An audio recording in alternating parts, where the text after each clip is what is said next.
ഒരു മൈക്രോ കൺട്രോളറിനെ നമുക്കൊരു കമ്പ്യൂട്ടറായിട്ട് കൺസിഡർ ചെയ്യാം. കാരണം അതിലൊരു CPU, memory, input output devices ഒക്കെ ഉണ്ട്. ഇന്ന് ധാരാളം മൈക്രോ കൺട്രോളേഴ്സ് അവൈലബിൾ ആണ്. അങ്ങനെ മൈക്രോ കൺട്രോളേഴ്സിൽ ആദ്യമായിട്ട് അവതരിപ്പിക്കപ്പെട്ട ഒരു മൈക്രോ കൺട്രോളറാണ് 8051. ഇതൊരു 8-ബിറ്റ് മൈക്രോ കൺട്രോളറാണ്. കാര്യം 8051 മൈക്രോ കൺട്രോളറിലെ ഒട്ടുമിക്ക രജിസ്റ്റേഴ്സിന്റെ സൈസും 8 ബിറ്റാണ്. അതേപോലെ അതിന്റെ ഡാറ്റാ ബസിന്റെ സൈസും 8 ബിറ്റാണ്. 8051ലെ അഡ്രസ് ബസിന്റെ സൈസ് 16 ബിറ്റാണ്. അതിനാൽ 216 അഡ്രസ്സുകൾ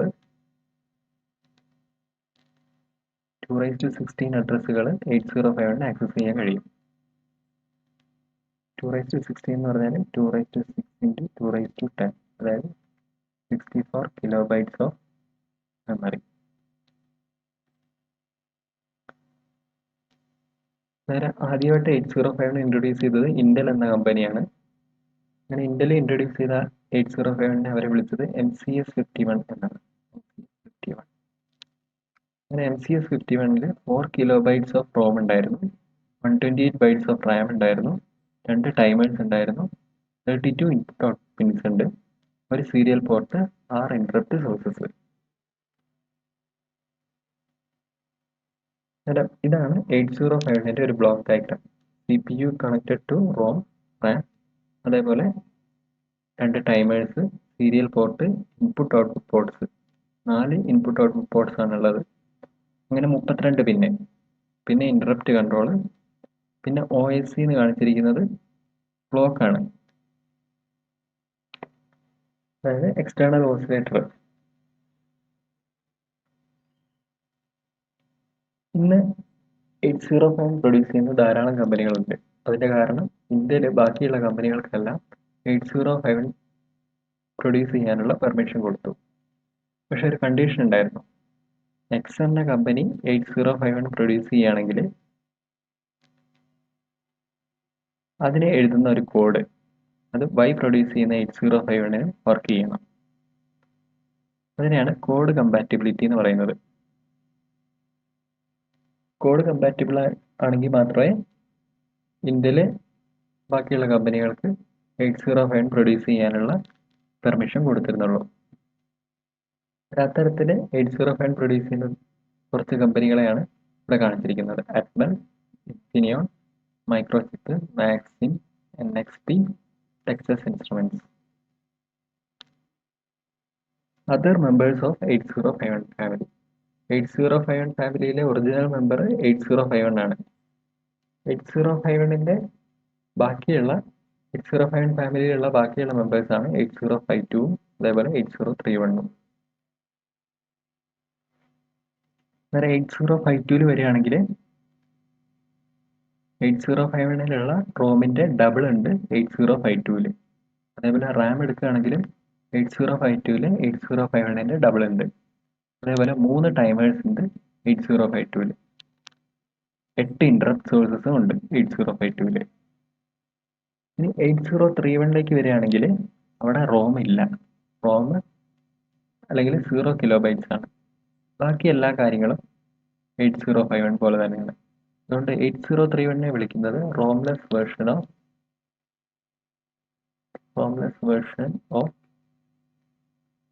8051 എന്നാണ്.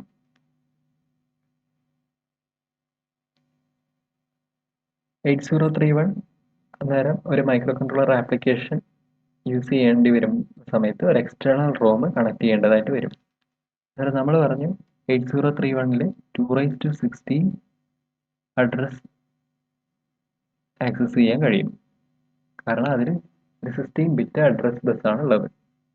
2/16 എന്ന് പറഞ്ഞാൽ 64 കിലോബൈറ്റ്സ് ഓഫ് റോം ആണ്. 64 കിലോബൈറ്റ്സ് ഓഫ് മെമ്മറിയാണ്. അതായത് ഒരു 8031 സിസ്റ്റത്തിന് 64 കിലോബൈറ്റ്സ് ഓഫ് റോം വേണമെങ്കിൽ എക്സ്റ്റേണൽ ആയിട്ട് കണക്ട് ചെയ്യാം.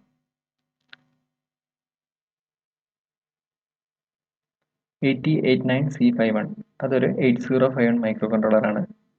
ഇത് അറ്റ്മൽ എന്ന കമ്പനിയാണ് പ്രൊഡ്യൂസ് ചെയ്യുന്നത്. ഒറിജിനൽ 8051 അതേ ഫീച്ചേഴ്സ് ആണ് അതിനുള്ളത്. 4 KB of ROM, 128 bytes RAM, 32 input output pins, 2 timers, 6 interrupt sources. 8089 S52 അതും അറ്റ്മൽ പ്രൊഡ്യൂസ് ചെയ്യുന്നതാണ്. അതൊരു 8052 ആണ്. കാരണം അതിൽ റോം 8 KB ആണ്, റാം 256 ബൈറ്റ്സ് ആണ്, 3 ടൈമേഴ്സ് ഉണ്ട്, 8 ഇന്ററപ്റ്റ് സോഴ്സസ് ഉണ്ട്. DS80320 അതൊരു 8031 സിസ്റ്റം ആണ്. കാരണം അതിൽ റോം ഇല്ല, റോം 0 KB ആണ്, 256 ബൈറ്റ്സ് റാം ഉണ്ട്, 32 ഇൻപുട്ട് ഔട്ട്പുട്ട് പിൻസ് ഉണ്ട്, 3 ടൈമേഴ്സ്, അതേപോലെ 6 ഇന്ററപ്റ്റ് സോഴ്സസ് ഉണ്ട്. ഇനി 8051 പിൻ ഡിസ്ക്രിപ്ഷൻ.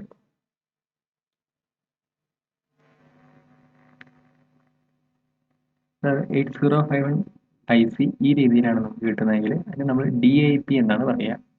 അതായത് ഡുവൽ ഇൻലൈൻ പാക്കേജ്. അതിനെയാണ് DIP എന്ന് കൊണ്ട് അർത്ഥമാക്കുന്നത്. അതായത് ICന്റെ രണ്ട് വശത്തുമായിട്ടാണ് പിന്നുകൾ കാണുന്നത്. ഇനി അതേപോലെ ക്വാഡ് ഫ്ലാറ്റ് പാക്കേജ് ഉണ്ട്. അങ്ങനെയാണെങ്കിൽ IC ഒരു സ്ക്വയർ ഷേപ്പിലായിരിക്കും കാണുക, 4 സൈഡിലും പിന്നുകൾ കാണാം. 8051 ICക്ക് 40 പിന്നാണുള്ളത്. അതിൽ 32 പിന്ന് ഇൻപുട്ട് ഔട്ട്പുട്ട് ഫംഗ്ഷൻസിന് വേണ്ടിയിട്ടാണ് യൂസ് ചെയ്യുന്നത്. 32 pins. 32 pins port 0, port 1, port 2, port 3. ഓരോ പോർട്ടിലും 8 പിന്ന് വീതം. പിന്നെ 4 × 8 = 32. അങ്ങനെയാണ് 32 പിന്നുകൾ ഇൻപുട്ട് ഔട്ട്പുട്ട് ഫംഗ്ഷൻസ് ചെയ്യുന്ന രീതിയിലുള്ളത്. ബാക്കി 8 പിന്നുകൾ സ്പെഷ്യൽ പിൻസ് ആണ്. അതായത് pin 20 ground, pin 40 ECC, pin 19 and pin 18. ഇവിടെയാണ് നമ്മൾ ക്ലോക്ക് സപ്ലൈ ചെയ്യുന്നത്. Pin 9 reset pin, pin 29, 30, 31. ഇത് ഒരു 8031 യൂസ് ചെയ്യുന്ന സമയത്ത് യൂസ് ചെയ്യുന്ന പിന്നുകളാണ് പിൻ 29, 30, 31. ഇനി ബാക്കി പിന്നുകളെല്ലാം തന്നെ ഇൻപുട്ട് ഔട്ട്പുട്ട് ഫംഗ്ഷൻസ് ചെയ്യുന്ന പിന്നുകളാണ്. അപ്പോൾ ഇൻപുട്ട് ഔട്ട്പുട്ട് ഫംഗ്ഷൻസിന് പുറമേയും ചില ഫംഗ്ഷൻസ് ചെയ്യാൻ വേണ്ടിയിട്ട് ഈ പിന്നുകൾ യൂസ് ചെയ്യുന്നുണ്ട്. അതായത് എക്സ്റ്റേണൽ റോം യൂസ് ചെയ്യുന്ന ഒരു കേസിൽ എക്സ്റ്റേണൽ അഡ്രസ് ബസ്സും വേണം, എക്സ്റ്റേണൽ ഡാറ്റാ ബസ്സും വേണം. അതായത് അഡ്രസ് ബസ്സിൻ്റെ സൈസ് 8051 സിസ്റ്റത്തിൽ 16 ബിറ്റ് ആണ്. അതേപോലെ ഡാറ്റാ ബസ്സിൻ്റെ സൈസ് 8 ബിറ്റ് ആണ്. പോർട്ട് 0 അഡ്രസ്സും ഡാറ്റയും സപ്ലൈ ചെയ്യുന്നുണ്ട്. പോർട്ട് 2 അഡ്രസ്സും സപ്ലൈ ചെയ്യുന്നുണ്ട്. ഒരു എക്സ്റ്റേണൽ മെമ്മറി യൂസ് ചെയ്യുന്ന ഒരു ഘട്ടത്തിലെ കാര്യമാണ് ഈ പറയുന്നത്. പോർട്ട് 0 അഡ്രസ്സും ഡാറ്റയും സപ്ലൈ ചെയ്യും. പോർട്ട് 2 അഡ്രസ്സ് മാത്രം. പോർട്ട് 2 പ്ലസ് പോർട്ട് 0 എന്ന് പറയുമ്പോൾ 16 ബിറ്റായി. അതായത് 16 പിൻസ് 16 പിൻസ് ചേർന്ന് 16 ബിറ്റ് അഡ്രസ്സ് സപ്ലൈ ചെയ്യുന്നു. അതേപോലെ പോർട്ട് 0-ലെ 8 പിന്നുകൾ ഡാറ്റയും സപ്ലൈ ചെയ്യുന്നുണ്ട്.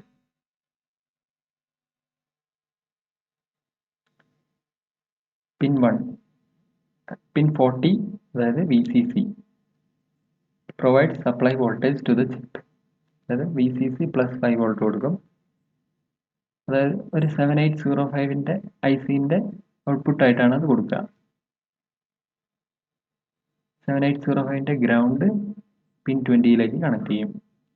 ഇനി പിൻ 18 ആൻഡ് പിൻ 19 ഇവിടെയാണ് നമ്മൾ എക്സ്റ്റേണൽ ക്രിസ്റ്റൽ ഓസിലേറ്റർ കണക്ട് ചെയ്യുക.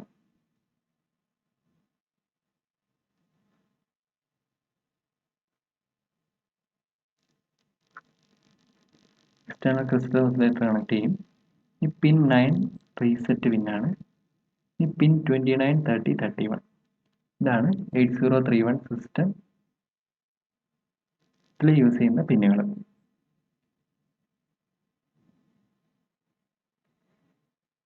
Often a crystal of 11.0592 MHz is used so as to make the serial communication compatible with an IBM PC. സാധാരണഗതിയിൽ നമ്മളിവിടെ കണക്ട് ചെയ്യുന്ന ക്രിസ്റ്റൽ, ആ ക്രിസ്റ്റലിൻ്റെ ഫ്രീക്വൻസി 11.0592 ആയിരിക്കും. ഇതിൻ്റെ കാരണം അങ്ങനെ കണക്ട് ചെയ്താൽ 8051 ഒരു കമ്പ്യൂട്ടറാണെന്ന് പറഞ്ഞു. ഇനി സാധാരണ യൂസ് ചെയ്യുന്ന ഒരു കമ്പ്യൂട്ടർ IBM PC, രണ്ടും തമ്മിലുള്ള സീരിയൽ കമ്മ്യൂണിക്കേഷൻ എളുപ്പമാക്കാൻ വേണ്ടിയിട്ട് നമ്മൾ 11.059 MHz എന്ന ക്രിസ്റ്റൽ സാധാരണഗതിയിൽ യൂസ് ചെയ്യുന്നുണ്ട്. 8051 20 MHz വരെ സപ്പോർട്ട് ചെയ്യാൻ കഴിയും. അതുകൊണ്ട് 20 MHz ഓർ ലെസ് ആയിട്ടുള്ള ക്രിസ്റ്റലുകൾ നമുക്കിവിടെ യൂസ് ചെയ്യാൻ കഴിയും. ഇനി ക്രിസ്റ്റൽ ഓസിലേറ്റേഴ്സിന് പുറമെ TTL ഓസിലേറ്റേഴ്സ് ഒക്കെ നമുക്ക് 8051 പ്രവർത്തിപ്പിക്കാൻ വേണ്ടിയിട്ട് യൂസ് ചെയ്യാം. ആ കേസിൽ ഇങ്ങനെ വേണം കണക്ട് ചെയ്യാൻ. അതായത് TTL XTAL1 എന്ന പിന്നിലേക്കാണ് കണക്ട് ചെയ്യേണ്ടത്. അതായത് പിൻ 19. Machine cycle and crystal frequency. അന്നേരം റോമിലാണ് പ്രോഗ്രാം ഇൻസ്ട്രക്ഷൻസ് ഉള്ളത്. റോമിലുള്ള ഇൻസ്ട്രക്ഷൻസിനെ CPU-യിലേക്ക് എടുത്തിട്ട് വേണം ആ ഇൻസ്ട്രക്ഷനെ എക്സിക്യൂട്ട് ചെയ്യാൻ.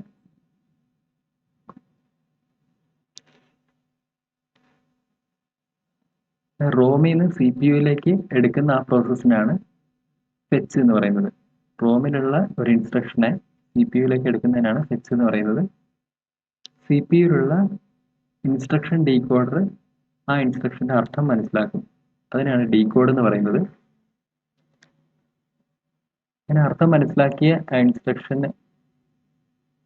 ഇൻസ്ട്രക്ഷൻ എന്ത് ഫംഗ്ഷനാണ് ചെയ്യേണ്ടതെന്നുള്ളത് ചെയ്യുന്നത് CPU അല്ലെങ്കിൽ ALU ആണ്. ALU അതായത് അതൊരു അരിത്മെറ്റിക് അല്ലെങ്കിൽ ഒരു ലോജിക് ഫംഗ്ഷൻ ആയിരിക്കും. അത് ചെയ്യേണ്ടത് ALU ആണ്. ഈ 3 ഫംഗ്ഷൻസും ചേരുമ്പോഴാണ് ഒരു ഇൻസ്ട്രക്ഷൻ എക്സിക്യൂട്ട് ചെയ്തു എന്ന് നമുക്ക് പറയാൻ പറ്റുക. ഇതിനെടുക്കുന്ന സമയം അതിനെയാണ് മെഷീൻ സൈക്കിൾ എന്ന് പറയുന്നത്.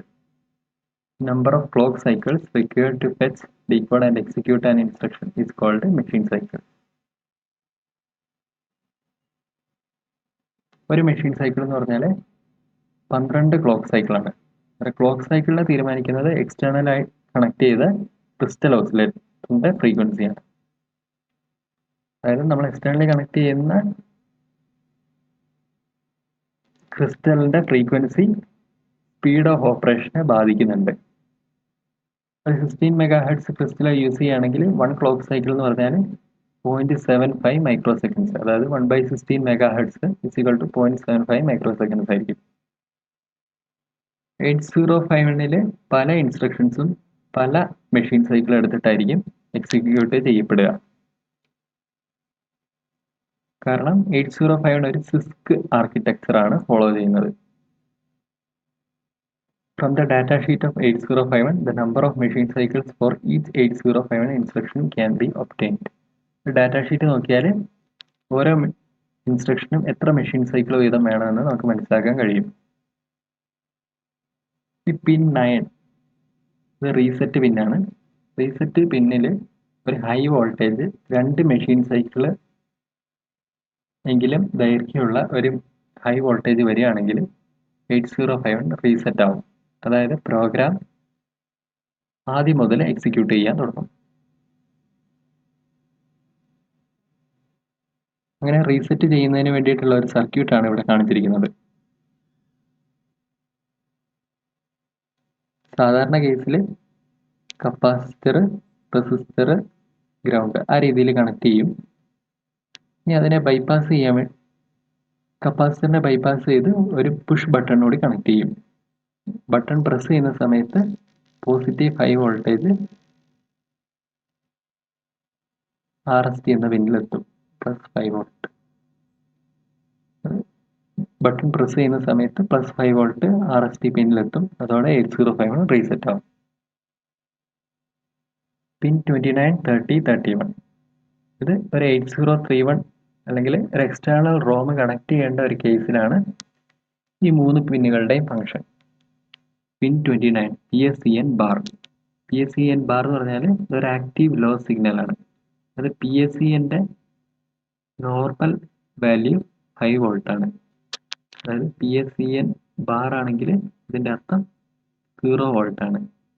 അതായത് ഇത് ആ സ്പെഷ്യൽ ഫംഗ്ഷൻ ചെയ്യുന്നത് 0 വോൾട്ട് ആകുമ്പോഴാണ്. Stands for program store enable. When using 8031 microcontroller and an external ROM, this pin is connected to OE pin of the ROM. അതായത് PSE ഒരു ഔട്ട്പുട്ട് പിന്നാണ്. എക്സ്റ്റേണലി ഒരു റോം കണക്ട് ചെയ്യുന്ന സമയത്ത്, അതായത് ഒരു 8031 യൂസ് ചെയ്യേണ്ട ഒരു കേസിലാണ് സാധാരണ അതിന്റെ ഫംഗ്ഷൻ വരിക. 8031 കണക്ട് ചെയ്യുന്ന സമയത്ത് PSEN 0 വോൾട്ട് ആണ് ഔട്ട്പുട്ടായിട്ട് തരിക. ആ കേസിൽ മാത്രമേ എക്സ്റ്റേണൽ റോം നമുക്ക് യൂസ് ചെയ്യാൻ കഴിയുള്ളൂ.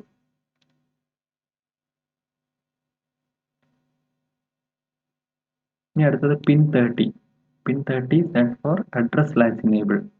അതൊരു ഔട്ട്പുട്ട് പിന്നാണ്, ഒരു ആക്റ്റീവ് ഹൈ പിന്നാണ്. അതായത് മെയിൻലി അത് ഫംഗ്ഷൻ ചെയ്യുന്നത് അത് +5 വോൾട്ട് ആകുമ്പോഴാണ്. നോർമലി അതിന്റെ വാല്യൂ 0 ആണ്. When connecting an 8031 to external memory, port 0 provides both address and data. Port 0 അഡ്രസ്സും ഡാറ്റയും ഒരുമിച്ച് ഒരേ പിന്നിൽ കൂടെയാണ് സപ്ലൈ ചെയ്യുന്നത്. അതുകൊണ്ട് അത് വേർതിരിക്കേണ്ടത് അത്യാവശ്യമാണ്. ALE 1 ആവുന്ന സമയത്ത് 8031 P0, അതായത് പോർട്ട് 0 അഡ്രസ്സ് കമ്മ്യൂണിക്കേറ്റ് ചെയ്യാൻ വേണ്ടിയിട്ടാണ് യൂസ് ചെയ്യുന്നത്. ALE 0 ആവുന്ന സമയത്ത് പോർട്ട് 0 ഡാറ്റ കമ്മ്യൂണിക്കേറ്റ് ചെയ്യാൻ വേണ്ടിയിട്ടാണ് യൂസ് ചെയ്യുന്നത്. ഇനി അടുത്ത പിൻ 31, അത് എക്സ്റ്റേണൽ ആക്സസിന് എന്നാണ് സൂചിപ്പിക്കുന്നത്. EA bar. EA ബാർ എന്ന് പറഞ്ഞാൽ അത് ആക്റ്റീവ് ലോ സിഗ്നൽ ആണ്. For microcontrollers using internal ROM, EA is connected to VCC. അതായത് ഇന്റേണൽ റോമിലാണ് നമ്മൾ പ്രോഗ്രാം സ്റ്റോർ ചെയ്യുന്നതെങ്കിൽ EA എന്ന പിന്ന് +5 വോൾട്ടിലേക്ക് കണക്ട് ചെയ്യും. ഇനി എക്സ്റ്റേണൽ റോമാണ് കണക്ട് ചെയ്യുന്നതെങ്കിൽ ആ കേസിൽ EA 0 വോൾട്ടിലേക്കാണ് കണക്ട് ചെയ്യുക, അതായത് ഗ്രൗണ്ടിലേക്കാണ് കണക്ട് ചെയ്യുക. ഇനി 8051 പിന്നുകളെല്ലാം എങ്ങനെ ഓർത്തിരിക്കണമെന്ന് നോക്കാം. പിൻ 40 VCC ആണ്. പിൻ 20 എന്ന് പറഞ്ഞാൽ ഗ്രൗണ്ട് ആണ്. പിൻ 19 എന്ന് പറഞ്ഞാൽ XTAL1. പിൻ 18 XTAL2. ഇനി നമുക്ക് എഴുതാൻ കഴിയുന്നത് പിൻ 9 ആണ്. പിൻ 9 എന്ന് പറഞ്ഞാൽ RST ആണ്, അതായത് റീസെറ്റ് പിൻ. ഇനി പിൻ 29, 30, 31. പിൻ 29 എന്ന് പറഞ്ഞാൽ PSEN ബാർ. 30 എന്ന് പറഞ്ഞാൽ ALE. പിൻ 31 എന്ന് പറഞ്ഞാൽ എക്സ്റ്റേണൽ ആക്സസ്. എക്സ്റ്റേണൽ ആക്സസും ഒരു ആക്റ്റീവ് ലോ പിന്നാണ്, അതുകൊണ്ട് EA ബാർ. അതായത് 1, 2, 3, 4, 5, 6, 7, 8 8 പിന്നുകൾ നമ്മളിപ്പോൾ എഴുതി. ഇനി 32 ഇൻപുട്ട് ഔട്ട്പുട്ട് പിൻസ് ആണുള്ളത്. അതായത് പിൻ ഈ ICന്റെ ഇടതുവശത്ത് പോർട്ട് 1ഉം പോർട്ട് 3ഉം ഉണ്ട്. ICന്റെ വലതുവശത്ത് പോർട്ട് 0ഉം പോർട്ട് 2ഉം ഉണ്ട്. പോർട്ട് 0ഉം പോർട്ട് 2ഉം കൂടി ചേർന്നിട്ടാണ് ഒരു എക്സ്റ്റേണൽ മെമ്മറി കണക്ട് ചെയ്യുന്ന സമയത്ത് അഡ്രസ്സ് സപ്ലൈ ചെയ്യുന്നത്. 8051 അഡ്രസ്സിന്റെ സൈസ് 16 ബിറ്റ് ആണ്. അതുകൊണ്ട് 16 പിൻ ഉണ്ടെങ്കിൽ മാത്രമേ എക്സ്റ്റേണൽ മെമ്മറി ആക്സസ് ചെയ്യാൻ പറ്റുള്ളൂ. എക്സ്റ്റേണൽ മെമ്മറിനെ ആക്സസ് ചെയ്യണമെങ്കിൽ അഡ്രസ്സ് വേണം. അഡ്രസ്സ് സപ്ലൈ ചെയ്യുന്നത് പോർട്ട് 0ഉം പോർട്ട് 2ഉം കൂടി ചേർന്നിട്ടുള്ള 16 പിൻസ് വെച്ചിട്ടാണ്. അതുകൊണ്ട് തന്നെയാണ് ആ സൈഡിൽ 29, 30, 31 PSEN, ALE, എക്സ്റ്റേണൽ ആക്സസ് എന്നുള്ള പിന്നും വെച്ചിരിക്കുന്നത്. അതായത് വലതുവശത്ത് വെച്ചിരിക്കുന്ന പിൻസുകളെല്ലാം തന്നെ എക്സ്റ്റേണൽ മെമ്മറിക്ക് കണക്ട് ചെയ്യേണ്ട സമയത്ത് യൂസ് ചെയ്യുന്ന പിന്നുകളാണ്. വലതുവശത്ത് വെച്ചിരിക്കുന്ന പിന്നുകളെല്ലാം എക്സ്റ്റേണൽ മെമ്മറി കണക്ട് ചെയ്യുമ്പോൾ യൂസ് ചെയ്യേണ്ട പിന്നുകളാണ്. പിൻ പോർട്ട് 3. പോർട്ട് 3ന് കുറച്ച് സ്പെഷ്യൽ ഫങ്ഷൻസ് ഉണ്ട്. പോർട്ട് 1 ഇൻപുട്ട് ഔട്ട്പുട്ട് ഫങ്ഷൻസ് ചെയ്യാൻ വേണ്ടിയിട്ട് മാത്രം യൂസ് ചെയ്യുന്ന പിന്നുകളാണ്. അന്നേരം നമുക്ക് പിൻ 39 മുതൽ പിൻ 32 വരെ അത് പോർട്ട് 0 ആണെന്ന് നമുക്ക് പറയാൻ പറ്റും.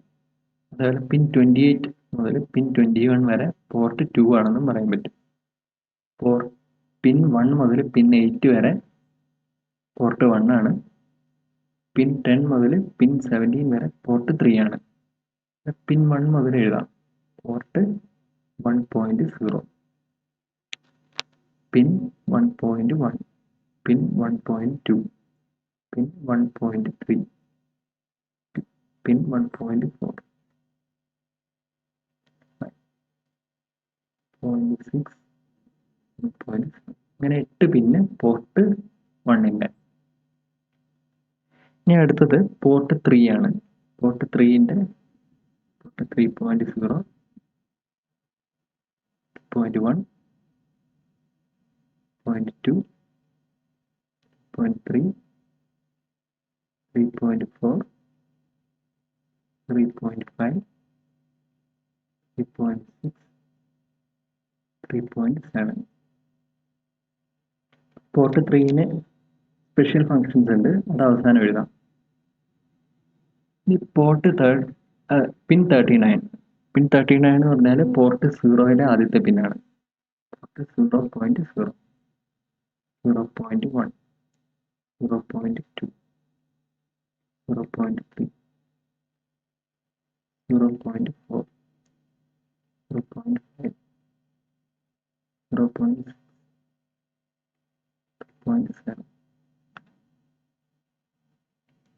ഇനി പോർട്ട് 2 ആണ്. പോർട്ട് 2 എഴുതേണ്ടത് ഇവിടെ നിന്നാണ്, പിൻ 21 മുതലാണ്. പോർട്ട് 2.0, 2.1, 2.2, 2.3, 2.4, 2.5, 2.7, 2.6, 2.7. പോർട്ട് 0 എന്ന് പറയുന്നത് അഡ്രസ്സും ഡാറ്റയും സപ്ലൈ ചെയ്യുന്ന പിന്നാണ്. അതായത് AD0. എക്സ്റ്റേണൽ മെമ്മറി കണക്ട് ചെയ്യുന്ന സമയത്ത് അഡ്രസ്സും ഡാറ്റയും സപ്ലൈ ചെയ്യുന്ന പോർട്ടാണ് പോർട്ട് 0. അതുകൊണ്ട് പോർട്ട് 0.0ന്റെ ബ്രാക്കറ്റിൽ AD0 എന്ന് എഴുതാം. A എന്ന് പറയുന്ന അഡ്രസ്സിനെയും ഡാറ്റ എന്ന് പറയുന്നത് D എന്ന് പറയുന്നത് ഡാറ്റേനെയാണ് സൂചിപ്പിക്കുന്നത്. അതായത് ഡാറ്റേൻ്റെ ഫസ്റ്റ് ബിറ്റ് അല്ലെങ്കിൽ least significant bit port 0.0 supply ചെയ്യുന്നത്. അടുത്തത് AD1, AD2, AD3, AD4, AD5, AD6, AD7. അന്നേരം അഡ്രസ്സിൻ്റെ ലോവർ 8 ബിറ്റ്സും ഡാറ്റയും സപ്ലൈ ചെയ്യുന്നത് പോർട്ട് 0 വഴിയാണ്. ഇനി അഡ്രസ്സിൻ്റെ ഹയർ 8 ബിറ്റ്സ് അത് സപ്ലൈ ചെയ്യുന്നത് പോർട്ട് 2 ആണ്. അതായത് A8, A9, A10, A11, A12, A13, A14, A15. വലതുവശത്തെ പിൻസിൻ്റെ എല്ലാ ഫങ്ഷൻസും നമ്മളിവിടെ എഴുതി കഴിഞ്ഞു. ഇനി പോർട്ട് 3-നാണ് കുറച്ച് സ്പെഷ്യൽ ഫങ്ഷൻസ് ഉള്ളത്. അപ്പോൾ പിൻ 3.7, അതായത് പോർട്ട് 3.7, ഇതിൻ്റെ ഫങ്ഷൻ RD. അടുത്തത് WR, അതായത് റൈറ്റ്, റീഡ്, റൈറ്റ്. പോർട്ട് 3.5ൻ്റെ ഫങ്ഷൻ ബ്രാക്കറ്റിൽ നമ്മൾ ഇത് T1, പോർട്ട് 3.4 T0, പോർട്ട് 3.3 അത് INT1, അടുത്തത് INT0, പോർട്ട് 3.1 എന്ന് പറഞ്ഞാൽ ടി എക്സ്, പോർട്ട് 3.0 എന്ന് പറഞ്ഞാൽ ആർ.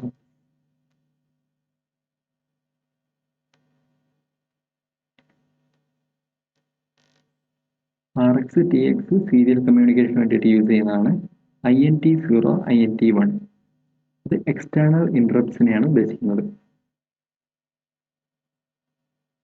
T0 T1 അത് ടൈമർ ഇൻപുട്ടുകളെയാണ് ഉദ്ദേശിക്കുന്നത്. അതായത് ടൈമേഴ്സിനെ കൗണ്ടറുകളുമായിട്ട് വർക്ക് ചെയ്യാം. അതായത് എക്സ്റ്റേണൽ ഈവൻറ്റുകളെ കൗണ്ട് ചെയ്യാൻ വേണ്ടിയിട്ട് നമുക്ക് യൂസ് ചെയ്യാം ടൈമേഴ്സിനെ. ആ കേസുകളിൽ T0യും T1ഉം ആണ് യൂസ് ചെയ്യുന്നത്. ഈ പോർട്ട് 3.6ഉം പോർട്ട് 3.7ഉം അത് റീഡ് റൈറ്റ് സിഗ്നൽസ് തരുന്ന, പോർട്ട് 3.7 എന്ന് പറഞ്ഞാൽ റീഡും പോർട്ട് 3.6 റൈറ്റ് സിഗ്നൽസ് തരുന്ന പിന്നുകളാണ്. അതായത് എക്സ്റ്റേണൽ മെമ്മറി യൂസ് ചെയ്യുന്ന കേസിലാണ് RD റൈറ്റും ഫങ്ഷൻ ചെയ്യുന്നത്.